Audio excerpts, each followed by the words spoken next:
হায়রে বর্বরতা! চাঁদা না পেয়ে ব্যবসায়ীকে পাথর মেরে শেষ করে দিল যুবদল নেতা। বিএনপির পতন কি অনিবার্য? এই ঘটনা কোনো সুস্থ মানুষের পক্ষে দেখা সম্ভব নয়। কিভাবে সম্ভব একজন মানুষ হয়ে আরেকজন মানুষকে এভাবে পাথর মেরে শেষ করে দেয়াটা? মানুষের পক্ষে এমন নৃশংসতা সম্ভব না হলেও এমন কাণ্ড ঘটিয়েছে এক বিএনপি নেতা। এই ঘটনা ভাইরাল হয়েছে সামাজিক যোগাযোগ মাধ্যমে। এরপর থেকে মানুষ বিএনপির 14 গোষ্ঠী উদ্ধার করছে।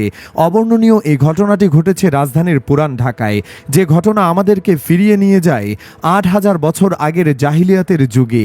কি ঘটেছিল আসলে রাজধানীর পুরান ঢাকায়? কেন এই ব্যক্তিকে এভাবে পাথর মেরে শেষ করে দিল বিএনপি নেতা? অপরাধীদের সর্বশেষ অবস্থা কি?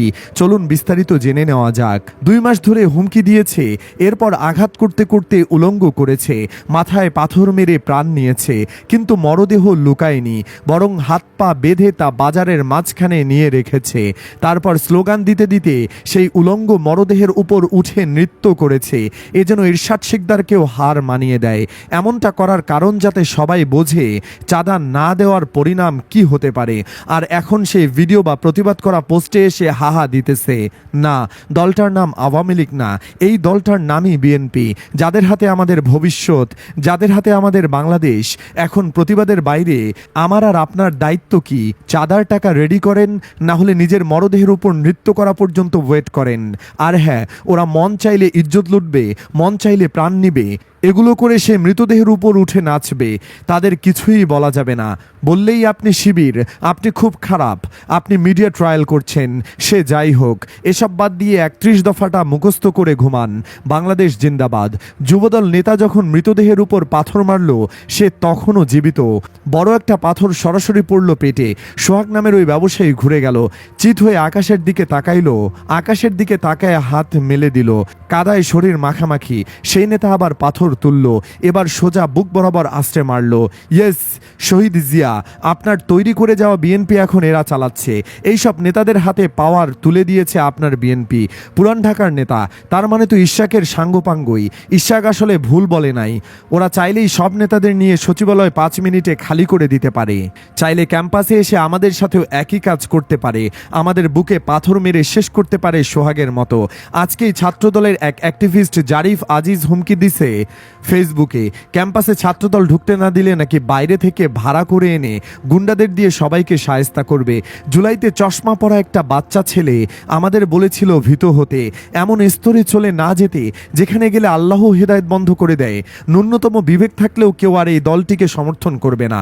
এই দলের তৃণমূলের সবাই এক একটা স্বৈরাচার আওয়ামী লীগের দোসর। উল্লেখ্য, রাজধানীতে চাঁদা না দেওয়া মোহাম্মদ সোহাগ নামের এক ভাঙারি ব্যবসায়ীকে পাথর দিয়ে মাথায় আঘাত করে শেষ করা হয়েছে। বুধবার সন্ধ্যা 6টার দিকে মিডফোর্ড হাসপাতালের 3 নম্বর গেট সংলগ্ন রজনী ঘোষ লেনে এর নৃশংস ঘটনা ঘটে। পুলিশ যুবদল নেতা মঈন সহ 2 জনকে আটক করেছে। নিহত সোহাগ কেরানীগঞ্জ মডেল থানার পূর্ব নাম্বারি গ্রামের ইউসুফ আলী হাওলাদারের ছেলে। তিনি দীর্ঘদিন ধরে রজনী ঘোষ লেনে ভাঙারি ব্যবসা করতেন। সোহাগের বন্ধু মামুন বলেন, 2-3 মাস ধরে মঈন প্রতি মাসে চাঁদা দাবি করত সোহাগের কাছে। সোহাগ টাকা দিতে অস্বীকৃতি জানালে কিছুদিন আগে দোকানের সামনে এসে তাকে দেখে নেওয়ার হুমকি দিয়ে চলে যায়। বুধবার সন্ধ্যায় সোহাগকে একা পেয়ে মঈন সহ 4-5 জন মিলে পাথর দিয়ে মাথায় আঘাত করে নির্মমভাবে শেষ করে। আঘাত করার সময় তারা তার পরনের পোশাকও খুলে ফেলে। এতে ঘটনাস্থলেই তার করুণ মৃত্যু হয়। আমরা কেউ ভয়ে এগিয়ে যেতে পারিনি, কারণ মঈন যুবদলের চকবাজার থানার সাধারণ সম্পাদক প্রার্থী।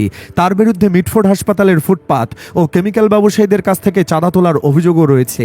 এমনকি হাসপাতালের 3য় শ্রেণীর কর্মচারী নিয়োগেও মোটা অঙ্কের ঘুষ বাণিজ্যের অভিযোগ রয়েছে তার বিরুদ্ধে। লালবাগ থানা ছাত্র দলের সচিব রাব্বি জানান, তিনি মঈনকে চিনেন। মঈন যুবদলের সক্রিয় কর্মী।